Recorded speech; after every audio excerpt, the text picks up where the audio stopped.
A phobia is when a fear of something has become excessive and persistent and irrational.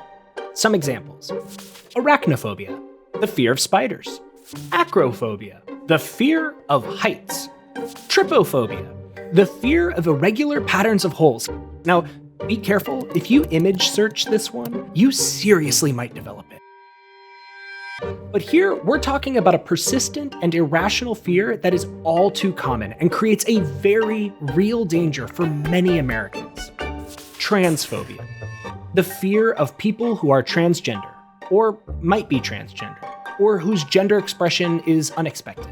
It isn't new, and it actively motivates hateful and unconstitutional lawmaking. So let's connect transphobia over here to youth sports, soccer, running, basketball. And let's start with the Nazis. Now, we can all agree the Nazis were bad.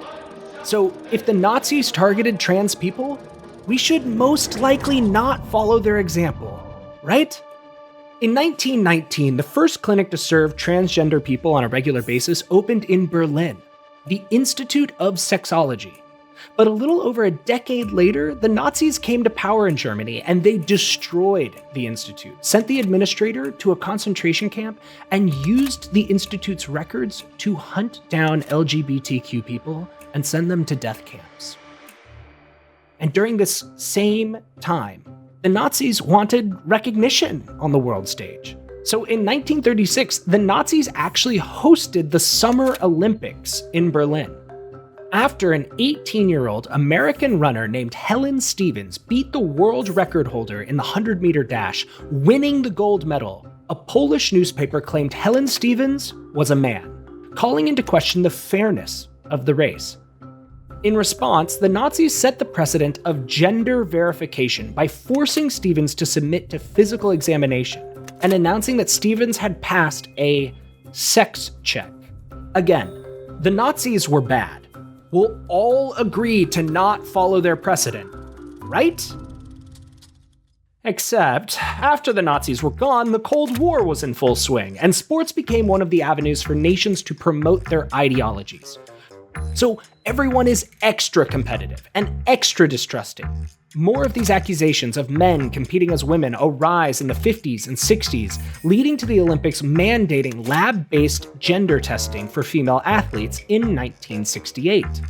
This mandate is going to last 30 years, not getting repealed until 1999, despite geneticists almost immediately recognizing issues with using these tests to assign sex.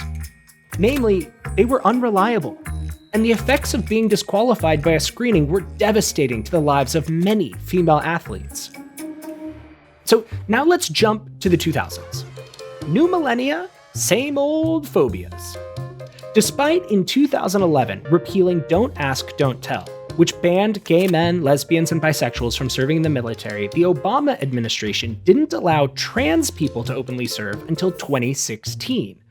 So it took the military 5 years to finish spelling out LGBT. But at least they got there. Of course, then in 2017, the Trump administration took power, and they decided to open the transphobia floodgates. Just a little over a year after the Obama administration had allowed it, the Trump administration banned transgender individuals from serving in the military. In its first year, the Trump administration had numerous attacks on trans rights, including halting the Affordable Care Act's protection for transgender people, arguing that transgender workers are not protected from discrimination under federal law, and rolling back the Department of Education's 2016 guidance that Title IX protected transgender students.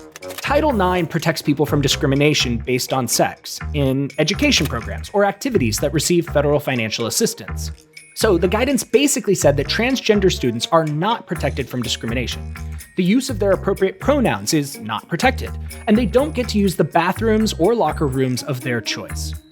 This transphobic attack was an invitation from the federal government to the states saying, it's okay to let transphobia guide your policy.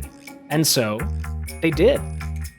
And during each year of the Trump presidency, anti-trans legislation was brought forward in state houses all over the country.